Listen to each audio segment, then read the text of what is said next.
welcome to my channel! Yay! And today we're having another episode of Meet a Writer, and we have another talented, incredible writer with me. So meet Miriam, everybody! Woo! Hi, Miriam. Thank you for being Hi. Hi, Laura. Thanks for inviting me and the beautiful introduction. Yeah, I'm really happy that you're here with me today. And I usually like to do this kind of things because I finally can meet the people that I'm talking to on a daily basis because of the distance, we don't have the opportunity to see each other. But thanks to the technology, we can meet and have a small talk with each other. And also wanted to let others see how talented you are.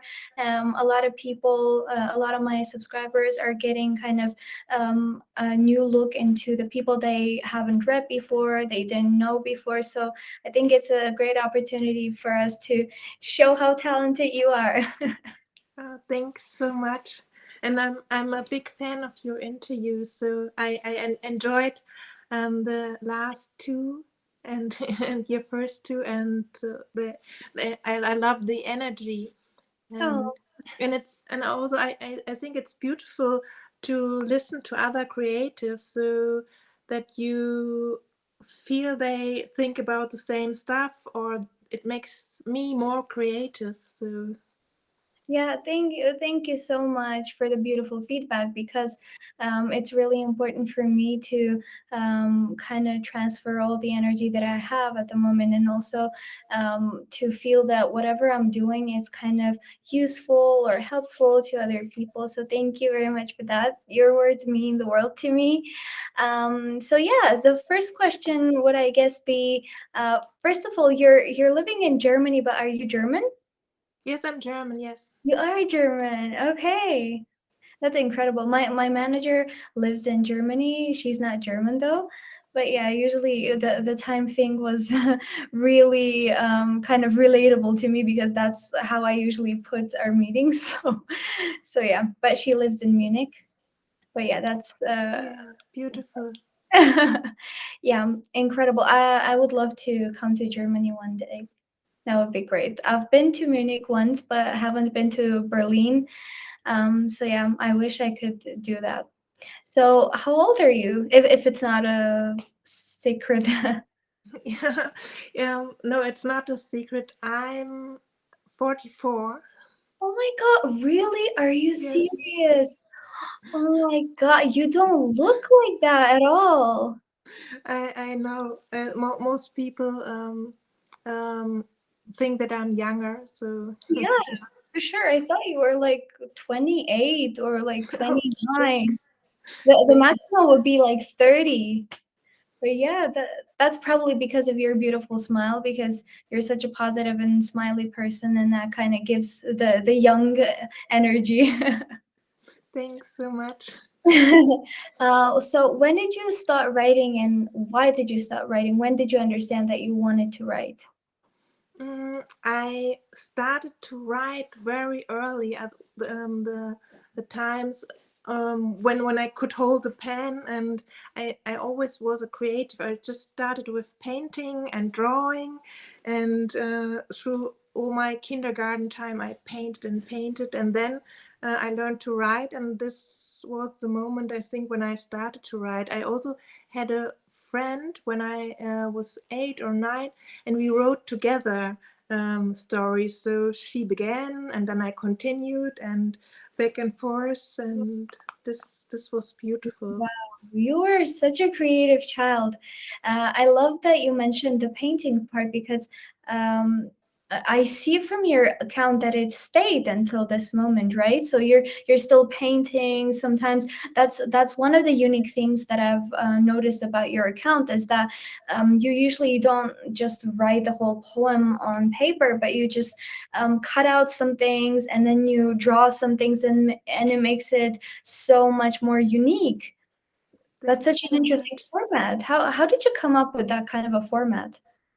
Yeah, it's because yeah, I'm a designer, and yeah, and and my main job, I'm absolutely digitalized, and I only work with my computer, and so it was for me a spot to be more, as yeah, my job is creative, but to be creative in a different way. So I wanted to have something that is not so absolutely digitalized. I just wanted to write with the hand and paint with the hand. So I tried to mix both of these things, not only to sit in front of my phone or computer. So this is why I started it, and I missed painting, and yeah, it's for me to have the opportunity to do both. Wow, well, that's incredible. That's amazing that you mentioned it because when I look at your account, it's visible. Like you see the genuine kind of feelings that you've had when creating it. Because usually when it's digitalized, you feel like it kind of puts a border between the person and the reader. But when I see that you've done it with your hand, seeing your handwriting, seeing the way you cut it out, it makes it so much more genuine and honest. So I really like that about your account and about your writings. And also the fact that you're drawing, it makes it easy to imagine what you thought and what you imagined yourself, because sometimes obviously everybody interprets the poems and quotes differently, but it kind of gives some peek into what the writer wanted to put into the poem. So that's very, very beautiful. Um, could Thank you you so much. could you imagine your life without writing? Would it be possible? No, no, I think I um, wrote all my life. So I just have some kind of ebbs and flows, and also because I'm a designer. Though my main focus is on design at my main job, but I'm so happy to have my account or my artist life beside my main job. So I also always try to weave writing or concepts into my main job. So I can't see this separate. Yeah, So that's amazing. I love that you said no because I kind of probably knew the answer to this question before even asking it, because when you're writing, it becomes such an essential part of your life that it's really hard to imagine that there would be some day that you would just wake up and feel stuff and everything, and you just wouldn't look for the phone or a paper or a pen to write it down. So I totally agree with you, and that is what shows how powerful your love for writing is, when you're like, no, I can't imagine my life without writing. And there's this question that I also wanted to ask you. Um, are there times where writing can kind of replace people in your life? What I mean by that is that, for example, there are situations in my life when I'm going through some stuff, and then I want to talk about that stuff, but I don't want to talk to people about that. I just want to write it down, knowing that whenever I write it down, sorry, it's just the COVID. So whenever I'm writing down, the paper at least just listens to me and doesn't analyze that stuff, doesn't come to certain conclusions. So it's just like pouring yourself out without expecting some analysis and conclusions and pieces of advice. yeah, yeah, yeah, yeah. I can feel what you say. Yeah, it's similar for me. I don't, when I write, I don't think about that it's my writing replaces a human. It's more like I'm more in contact with myself. So yeah, so I'm sometimes it's also hard for me to open up. I just make things out with myself first, and so this is something what comes naturally to me. That yeah, sometimes I would call myself an extroverted introvert or an introverted extrovert. Um, so, Yeah, that's so totally me. yeah, at times I can be very open, but yeah, sometimes yeah, I love to ask questions, and this is a way to answer them by myself. And Wow. still, my writing is always connected to people. So I often write for other people. So sometimes, also often I have one specific person in my mind, or this person can also be me, but it's often another person I know or from Instagram. So Wow, I love that. I love that. And you put it very, very beautifully, saying that it always involves people, just because you're writing about one person or another person, and it's really, really beautiful. And I know that your book called Wildfire and Magic will be released this May. How was the process? How do you feel about it? yeah, it it was mainly a process with myself, because I wrote 4 years on it, and Wow. it took ages, and so it's like, at one point I said, okay, it's about a process, because it took so long that it's mainly a dialogue with myself, and hopefully, because I loved it so much, and because I put so much thoughts into the poem, that people will resonate with it too. So I think it's a good starting point to write it for oneself, and then people will likely and hopefully resonate with it. I'm sure they will. I'm sure they will, because your poetry usually at least resonates with me. So I'm sure that it'll resonate with hundreds and millions of people. And you said 4 years, and that's a long time. And because why I'm kind of feeling the whole thing is that I'm not a patient person at all. So I was thinking of working on a poetry book this year. So I kind of tried to master the whole courage to be able to do that. And at the same time, I'm like, I want to do it quickly, but I know it takes a lot of time. So I'm kind of trying to mentally prepare myself for that, and then just Yeah, go physically with that. What would and it you? yeah, Yeah, so and it can go faster, of course. So normally it's a process of a year. When you work with a at the moment when you work with a publisher, it's like 9 months or a year. Yeah, and for me it took also so long because of there was a pause because of COVID, and then I decided to change the publisher, and yeah, but the so. it's amazing. It's amazing. And did you design the cover of the book, or? Yeah, Oh my yeah, God, it's you. uh, and together with a friend and my new publisher. So she is an artist as well. So we collaborated on it, and it was a beautiful process. So she pushed me always a little bit further. So I started with a photograph, and then at one point she said, "Oh, can you try it with your paintings and drawings?" And so we really developed it and tried different styles and themes, and then I created a version, and then she sent me a new version back, and then I created from this version another version. So it took us. Work together. That's how talented people work together, collaborate together. Like, you're so lucky that you can draw too. And even when thinking about my own poetry book, I'm like, how am I supposed to design the cover? I don't have any like talent in drawing and painting and designing at all. So I'm like, okay, I have to think about that question starting from that day, because I want it to be as great as possible, and also the way I just imagined it to be. Yeah. So, what would your advice be to those who want to start designing or just creating a poetry book? Yeah, yes, as you mentioned, the cover. So that the good thing is that the publisher also Right. the pub don't worry.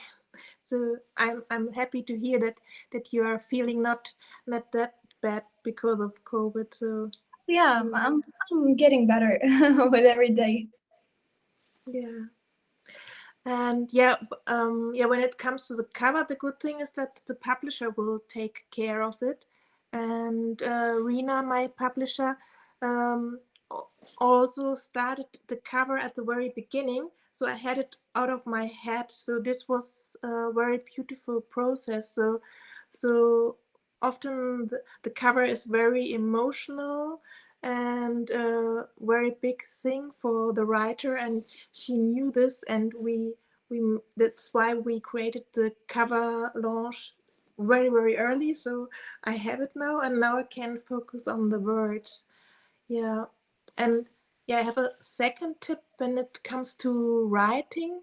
It's also, yeah, we often think of the 100 or 1,000 people who might read it. So it really pushed it out of my head, because it also may happen that just 10 or 20 or 50 read the book. So yeah, for me it's always about the 1 or 2 or 5 or 10 people whose heart I will touch. So it's, yeah, so it's not about the masses. It's just, so when we start as a self, when we self-publish us, or with a small company in the back, so it's or a publishing company, so it's always beautiful to start small and then grow and grow. And That is so sweet. Also, just focusing on a few people, I think it's very, very important because sometimes we forget about it. We think that usually, even it's the same when with Instagram as well. When you publish things, you have, like, for example, I don't know, like 10K followers and stuff, and then there's just 100 people who look at your writing, and then there's just probably 20 people who like your writing. So that's, I think, the numbers are always deceptive, and it's really important to, take your advice into account, to take that thought out of our heads, because it also, I think, limits the writing as well. It keeps the negativity in your mind, and it kind of doesn't let you be more and more creative and free. yeah, and yeah, this is definitely the case. So also when you write for yourself, or just for 1 or 2 people around you, then it's very likely that people will connect to it. So it's Oh yeah. yeah, totally. Do you, when when writing, or when just, combining the whole poetry book, do you have some fears when it comes to writing? Are there any fears that you have, either on a daily basis or just in general?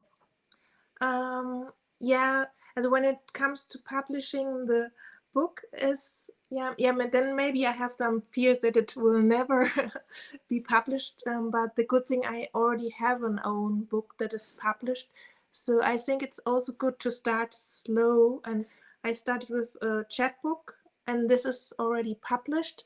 So the other one, it's will be around 200 pages and will have additionally some painting. So this process takes, of course, longer. Also, when like me, like I also work full time, and then I carve out the time for writing. But luckily, I don't have much fears when it comes to writing. I just, because I made it a habit, I just write and write and write, even when it's just a to-do list or some journaling. So I never stop writing. So there are always some opportunities, like prompts, that people tag me and they, oh, please write something for this prompt, or write something for me, or I'm taking part in poetry courses. So I have to write. So Well, um, so my mind can't think about, oh, now you have written something very beautiful. You never can write anything more. So I have these voices in my head, but because I really write regularly, I I can't think too much about these voices. wow, that's amazing, and I think um, we should learn it from you, because that's a very important and useful skill. Because sometimes, like, writers have millions of fears. Like, what if my writing isn't liked by others? What if it's not as good as somebody else's writing? what if like this writer's block is going to last forever, and millions of other fears. So it's great that you already have that control and kind of maintenance of being able to not let it touch you, and just let it go and write constantly. I try to do that as well, so I'm kind of in the process of learning how to do it. And I think it's going to be a long process in general, because it's been in me for a long time. But yeah, I'm working on that. I'm working towards becoming you. Oh, thanks so much. And I also always love your tips. So I love the other two interviews. So I always also um, um, breathed all the beautiful words in. So it's so Well, thank wonderful. you. Yeah, Thank you. and I also take courses with other writers. So I always listen to what other writers say. Though everybody has this inner critic within themselves. So I think it's just normal, and just listen to it and push it away again. And so it's not about forcing it away, because sometimes it can help when I sometimes I want to edit my stuff, and then I listen to my critic and I say, okay, now is the time for critic. And other times I say no, it's the creative flow. So I just write and write without thinking. I also say to my critic mind, no, it's the flow time. It's no place. You can have your time later. Yeah, that is amazing, actually. And that's a very important skill to have, and not only for writing, but also for other stuff as well. To not, constantly criticize yourself, and then just exercise it and just put it when it has to be done. When you have to criticize yourself, and then just like you said, having like, no, this is the creative flow, and now we're not doing that. So that is really beautiful. And actually, I've listened to different lectures by writers as well recently, and I totally agree with you on that. That it's really interesting to listen to other writers and see how they think about it, and how they approach the questions that all of us are usually facing, because as we're in the same sphere. We have the same struggles, and we're going through the same things. Yeah, and yet, and I also learned, because you mentioned it, with the fear of putting stuff out. I listened to a beautiful lecture by Claudia Zauquillo. She's from Barcelona, and she said it's yeah, we create our stuff and then we put it out, and then it's not our not not our work anymore, that or not our, that's something what we have to think about it, what happens with it. So then we have our art, and then it somehow it creates its own life. So um, True. so I also try to focus more on my creating and put it out, and don't worry about the comments, or if it resonates. So it's beautiful when people resonate, but I don't cling my thoughts to it too much. So I just put more stuff out or something else. So. I love that. I love that. And this is a really, really beautiful piece of advice. And I really hope that all of us can exercise it and understand that whatever, for example, other people say doesn't define our writing and doesn't define us. So thank you for the beautiful message. And there's this poem that I screenshotted from your account, and I wanted to kind of ask you a few questions about that. So it goes like this. I strongly feel there is a spell needed for love, a true one for the whole world, a spell that comes deeply from our hearts, one that wakes us up. I add a little drop of love to the flowers at the wayside. Maybe we see more beauty around us. It's an incredibly beautiful poem. I kind of fell in love with it, and the words are so beautiful. It's so emotional, and without even kind of maybe even not completely understanding what it's about, it still touches your heart, and that's the beauty of this incredible piece by you. So Can you say a couple of things about this? Like, what did you mean by that? Or if you don't want to say it completely, like, you can partly say what it's about. Yeah, I developed it in a beautiful course. So it was about muse and magic and finding your voice within. So it's for me, yeah, it's the poem you read. It's like a scene flowing through all my poems. So it's for me, it's the beauty of the moment that yeah, we often live too much in the future or in the past, and I love it to walk in nature. So there's this feeling for me for yeah, that I'm really in the moment, that I really can watch the flower at the wayside and look at the petals, the structure, or how the sunlight flies through the petals. So these are the moments that bring me into the now, and that are so precious. So,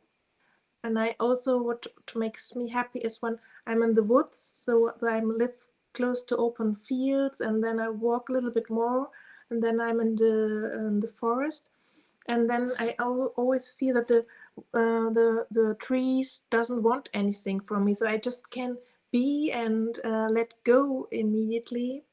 So yeah, this is one part of the poem, and then it's like, yes, yeah, so my wish to bring more love into the world, and adding some witchy stuff with spells. So I wouldn't say I'm a witch, but I'm drawn to magic and fairy tales and fantasy stories. So I weave this into my poems. Wow. The whole idea of the poem is incredible. It's so beautiful because living in the moment, I think, is such a relatable topic because with life goes on really really quickly these days, and people are always busy, and you feel like you're constantly making plans for the future, but then you're like, oh wait, I forget to enjoy the present. So I related to that a lot because usually I think that I'm guilty of not enjoying the moment. Usually I'm like constantly thinking about the future. I'm like, yeah, I'm gonna do this when I don't know, when I'm 25 or something, or then, and then I'm taking steps towards the future, and then sometimes I forget about the present because I'm like, yeah, yeah, yeah, it's whatever. So your poem is a great reminder for us to not to lose that thing, and just to constantly remind ourselves to live in the moment and enjoy and appreciate it. Yeah, yeah, and I can resonate with your words. So I love to plan, and then I think, oh no, it's the moment, or I'm thinking a lot about the future. So or also about the past, what I could have done better, how the conversation was. Also, I love reflecting, and yes, I think it's also a writer thing. We also always live in the past because we write about the past and relive it, and so it's a beautiful thing to come back to the moment as much as possible. Yeah, that is so true. And I loved how you said that we always live in the past, because that when you said it, I was like, oh my God, that's so true. Because we keep writing about the past, about the things that happened. And I'm like, yeah, that is totally true. I guess I'm probably living in the past and in the future instead of the present. So Yeah, and at the same time to see it not as a bad thing. So sometimes I rewrite my past. So when something bad happened, I alchemize it. So I see the good in the bad stuff, or I write a new ending for my past. that's a good thing. I get, no, well, I think it's good because that's the power of the creativity of the writer. So you can do anything that you want. That's what I love about writing, is that you can do anything, you can be anything, anyone, and just you can create the world that you want to. And Mm. um with that being said, I want you to answer probably the last question of our interview, which would be you're saying here that for a spell, I just like you said that one of the spells is having more love that you think the world needs. Can you repeat it now? The connection was unstable. Okay, So so what I'm saying is that in your poem you said there's a need for a spell. So you said that one of the spells is that we need more love in this world. What are other spells that the world needs in your opinion? I think it's already the main spell. So like when you put more love into everything, so it's like a flower with roots. Then you have the flower with a tiny root, and when you put love into it, and maybe also joy and magic, then the roots spread into all directions. So I think it's like a recipe or an ingredient then for somebody love is music, and then for another person it's dancing, and for another it's writing. So you can start with love and what you're good in. Yeah, yeah, I think that, yeah, it's another spell might be that people are already beautiful and whole, that they just now this and then, yeah, and act from their heart and do what they are best in. Then, yeah. Well, this, you just literally you're giving so much positive energy with your smile and with your words, and I'm really, really grateful for that because you kind of lit my day up. And I'm very thankful for that. And just wanted to tell you if you want to say something like your last words or a message, or you can talk about your book, and then I guess we'll be done, unfortunately. But I'm really, really thankful for having you today because it means a lot when I have this opportunity of meeting you and talking to you. And you're an even better person and even more positive and beautiful person than I imagined you would be. So I'm very lucky.